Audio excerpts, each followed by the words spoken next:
What if I told you that the version of you right now, how you react, how you love, how you work, might not actually be the real you? It might be a version shaped by wounds that you never asked for. What if your struggle with self-doubt, the fear of being left behind, or the urge to prove yourself was planted long before you knew how to even speak up? Welcome to the Growth Table Podcast. This is the space where real talk will always meet raw stories and the strength that you need to actually rise again. Here, we unpack life's messiness, dig deep into healing, and embrace the journey to become whole again. So, if you've ever felt stuck, overwhelmed, or just tired of pretending, you found your seat at the table. Welcome. In today's episode, we want to look into something that is heavy, but is actually necessary. The topic is childhood trauma. We're unpacking how it silently shapes who we become, our habits, our fears, our relationships, and even our productivity at the end of the day. This is a conversation for anyone who has ever asked, why am I like this? And you truly wanted the answer to find healing. Before we go deeper, if this podcast already speaks to you, do me a favor. Subscribe, follow, or share this episode with someone who needs it. The growth table is growing and you're a part of it. So let's keep rising together. Going over to the main topic, or to what we have for today, childhood trauma. Have you ever asked yourself, what is childhood trauma? I know probably in our developed world, they pay so much attention to trauma and try to find healing from it.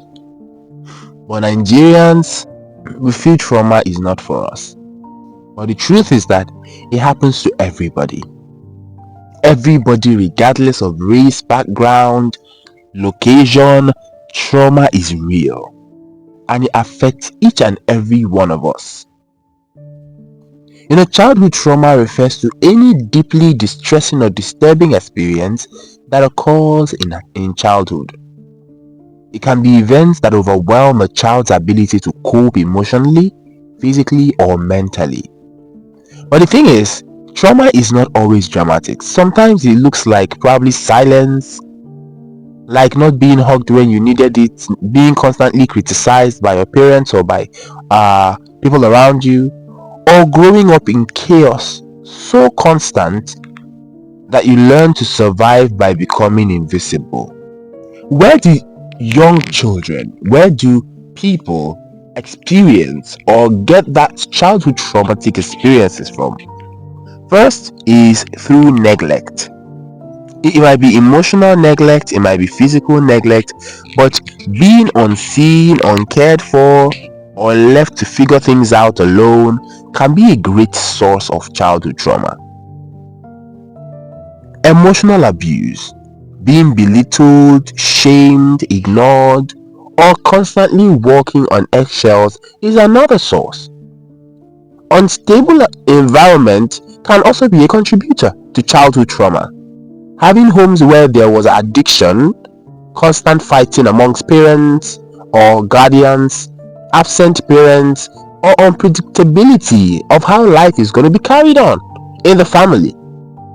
Abandonment or rejection, probably physically or emotionally. These four distinct factors are key contributors to childhood trauma. The invisible effect of childhood trauma on adulthood is the next part we're going to talk about. These experiences don't just stay in childhood, they leak into our adulthood in sneaky ways that we might not even see. It might be in our decision making, in our productivity, in our relationships. You might second guess everything. Why? Why do I have to do this? That is because you were taught, either directly or indirectly, that your choices were not valid. With regards to productivity, some people become extreme overachievers because deep down they are trying to earn the love that they never got from home. Others will decide to shut down, procrastinate, or feel unmotivated because they were never emotionally supported or affirmed. People with childhood trauma might struggle with boundaries, fear intimacy, or tolerate toxic behaviors just because they want to feel loved. You might be afraid of being alone, even in unhealthy relationships, so you sit there praying for things to get better, whereas you know they're not going to get better because you crave that love that was not gotten from home. Why do some people overwork or self-sabotage without knowing it?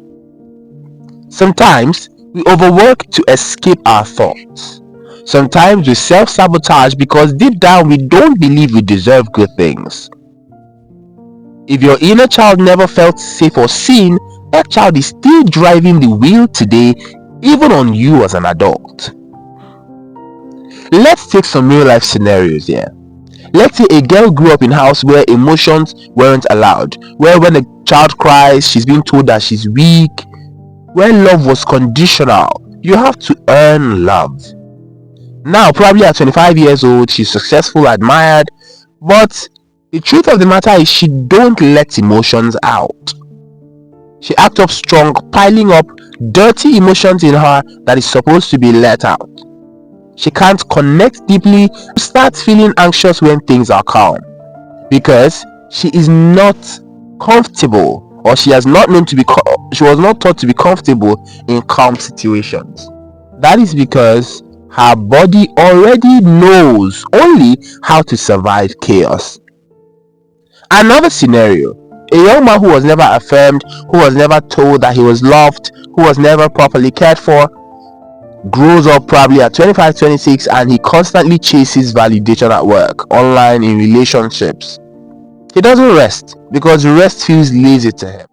What have we learned today so far? We've discussed in this about 9 minutes or so that childhood trauma is not just about what happened, it's about what did not actually happen. The love that you did not receive, the safety that you did not feel, the protection you never got. And unless we start unpacking that weight, we carry it into every room, into every job, into every relationship. But the good news is actually that healing is possible. In fact, not easy, but it's possible. When we start understanding where the wound came from, we can actually stop blaming ourselves for bleeding at the end of the day. If you actually learned from this episode, do not keep it to yourself. This episode has exposed four of the causes of childhood trauma and what childhood trauma really feels like. I want you to share this with someone you love. Subscribe so you don't miss next week's episode, where we talk about how to begin healing these wounds of childhood trauma. And if no one told you this lately, understand that if you're going through this, or if your childhood traumatic experiences has leaked into your adulthood, you are not broken. You are simply growing, and we're going to actually unpack more of that next week. Thank you so much, and until next time, stay growing. This is the Growth Table Podcast, where growth isn't just a destination, it's a daily decision.